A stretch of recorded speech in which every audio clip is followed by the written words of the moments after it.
16장. 아브라함의 아내 사레는 아이를 낳지 못하였다. 그에게는 하갈이라고 하는 이집트 사람 여종이 있었다. 사레가 아브라함에게 말하였다. 주님께서 나에게 아이를 가지지 못하게 하시니 당신은 나의 여종과 동침하십시오.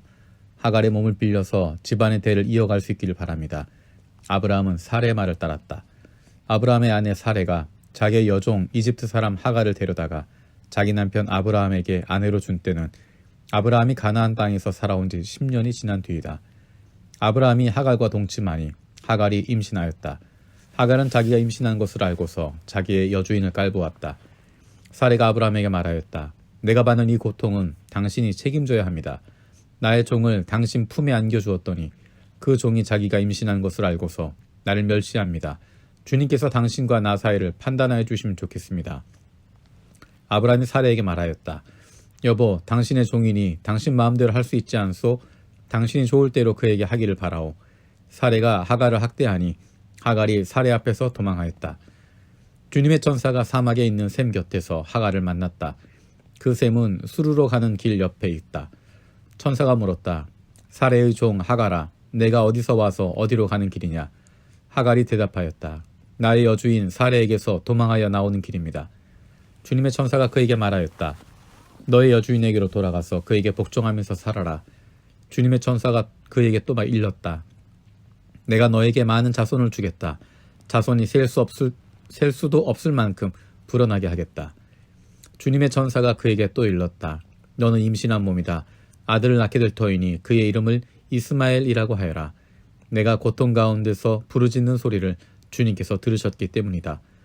너의 아들은 들나귀처럼 될 것이다. 그는 모든 사람과 싸울 것이고 모든 사람 또한 그와 싸울 것이다. 그는 자기의 모든 친족과 대결하며 살아가게 될 것이다. 하갈은 내가 여기에서 나를 보시는 하나님을 뵙고도 이렇게 살아서 겪은 일을 말할 수 있다니 하면서 자기에게 말씀하신 주님을 보시는 하나님이라고 이름 지어서 불렀다.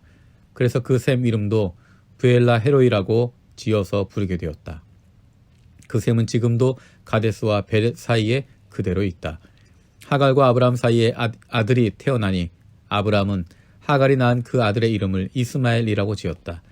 하갈과 아브라함 사이에 이스마엘이 태어날 때 아브라함의 나이는 86이었다. 17장.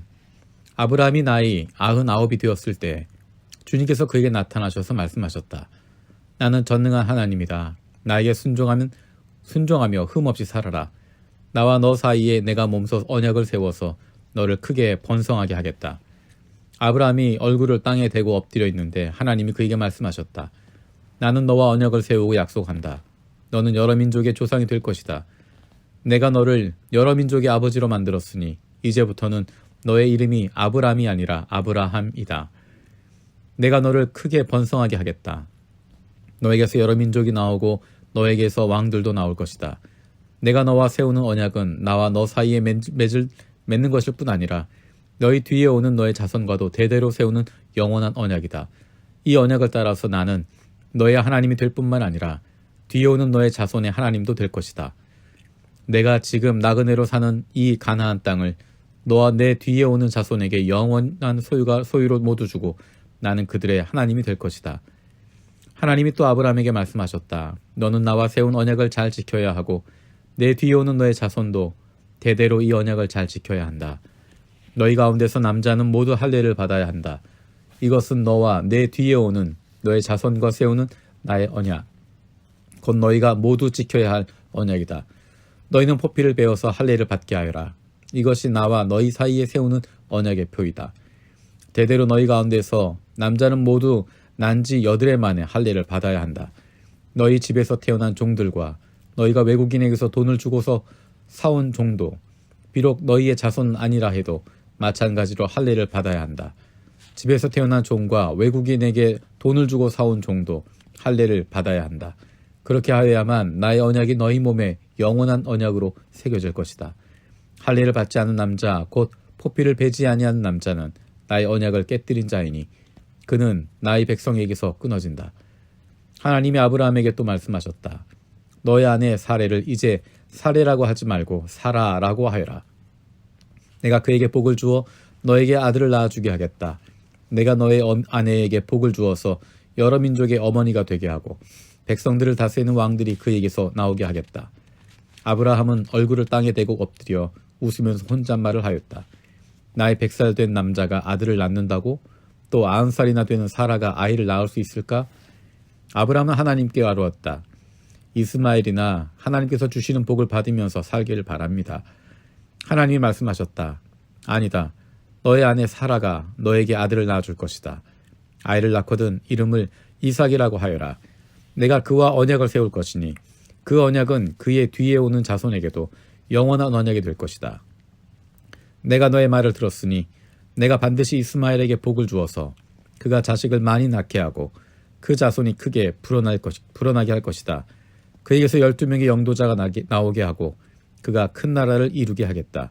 그러나 나는 내년 이맘때 사라가 너에게 낳아줄 아들 이삭과 언약을 세우겠다.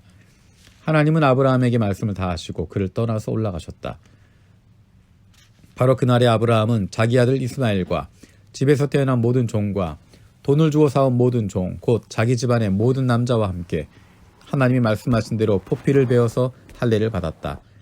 아브라함이 포피를 베어서 할례를 받은 것은 그의 나이 99살 때이고 그의 아들 이스마엘이 포피를 베어서 할례를 받은 것은 이스마엘의 나이 13살 때이다. 아브라함과 그의 아들 이스마엘은 같은 날에 할례를 받았다.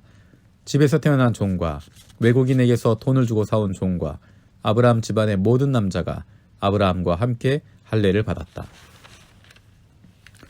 18장 주님께서 마므레의 상수리 나무 곁에서 아브라함에게 나타나셨다. 한창 더운 대낮에 아브라함은 자기 장막 어귀 위에 앉아 있었다. 아브라함이 고개를 들고 보니 웬 사람 셋이 자기의 맞은 쪽에 서 있었다.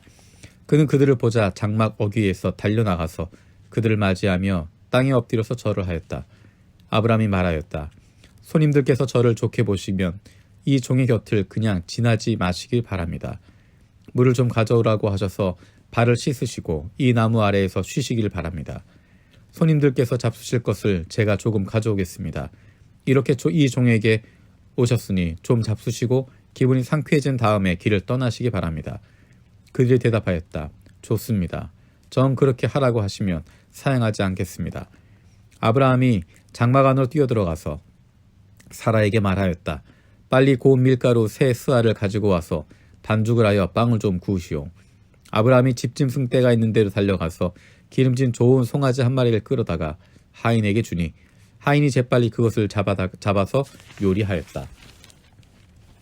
아브라함이 엉긴 젖과 우유와 하인이 만든 송아지 요리를 나그네들 앞에 차려놓았다. 그들의 나무 아래에서 먹는 동안에 아브라함은 서서 시중을 들었다. 그들이 아브라함에게 물었다. 대그 부인 사라는 어디에 있습니까? 아브라함이 대답하였다. 장막 안에 있습니다. 그때 주님께서 말씀하셨다. 다음에 이맘때 내가 반드시 너를 다시 찾아오겠다. 그때 너의 아내 사라에게 아들이 있을 것이다. 사라는 아브라함이 등지고 서 있는 장막 어귀에서 이 말을 들었다.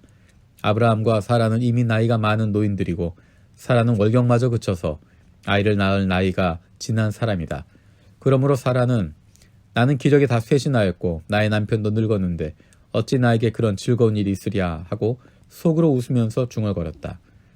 그때 주님께서 아브라함에게 말씀하셨다. 어찌하여 사라가 웃으며 이 늙은 나이에 내가 어찌 아들을 낳으랴 하느냐. 나 주가 할 수 없는 일이 있느냐. 다음에 이맘때 내가 다시 너를 찾아오겠다. 그때 사라에게 아들이 있을 것이다. 사라는 두려워서 거짓말을 하였다. 저는 웃지 않았습니다. 그러나 주님께서 말씀하셨다. 아니다. 너는 웃었다.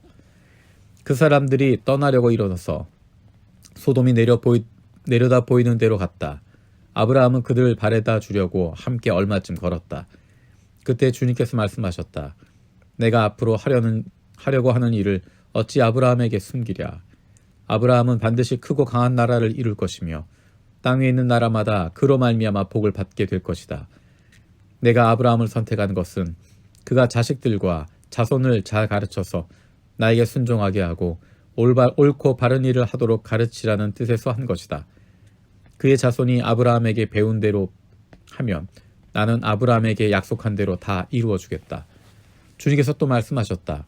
소돔과 고모라에서 들려오는 저 울부짖는 소리가 너무 크다. 그 안에서 사람들이 엄청난 죄를 저지르고 있다. 이제 내가 내려가서 거기에서 벌어지는 모든 악한 일이 정말 나에게까지 들려온 울부짖음과 같은 것인지를 알아보겠다. 그 사람들이 거기에서 떠나 소돔으로 갔으나 아브라함은 주님 앞에 그대로 서 있었다. 아브라함이 주님께 가까이 가서 아뢰었다. 주님께서 의인을 기꺼이 악인과 함께 쓸어 버리시렵니까? 그 성 안에 의인이 50명이 있으면 어떻게 하시겠습니까? 그래도 주님께서는 그 성을 기어이 쓸어 버리시렵니까? 의인 50명을 보시고서도 그 성을 용서하지 않으시렵니까? 그처럼 의인을 악인과 함께 죽게 하시는 것은 주님께서 하실 일이 아닙니다. 의인을 악인과 똑같이 보시는 것은 주님께서 하실 일이 아닌 줄 압니다. 세상을 심판하시는 분께서는 공정하게 판단하셔야 하지 않겠습니까? 주님께서 대답하셨다. 소돔성에서 내가 의인 50명만 찾을 수 있으면 그들을 보아서라도 그 성 전체를 용서하겠다. 아브라함이 다시 아뢰었다. 티끌이나 재밖에 안 되는 주제에 제가 주님께 감히 아뢰입니다. 의인이 50명에서 5이 모자란다고 하면 어떻게 하시겠습니까? 5이 모자란다고 성 전체를 다 멸하시겠습니까? 주님께서 대답하셨다. 내가 거기에서 45명만 찾아도 그 성을 멸하지 않겠다. 아브라함이 다시 한번 주님께 아뢰었다. 거기서 40명만 찾으시면 어떻게 하시겠습니까? 주님께서 대답하셨다. 그 40명을 보아서 내가 그 성을 멸하지 않겠다. 아브라함이 또 아뢰었다. 주님, 노하지 마시고 제가 말씀드린 것을 허락해 주시기 바랍니다. 거기에서 30명만 찾으시면 어떻게 하시겠습니까? 주님께서 대답하셨다. 거기에서 30명만 찾아도 내가 그 성을 멸하지 않겠다. 아브라함이 다시 아뢰었다. 감히 주님께 아뢰입니다. 거기에서 20명만 찾으시면 어떻게 하시겠습니까? 주님께서 대답하셨다. 20명을 보아서라도 내가 그 성을 멸하지 않겠다.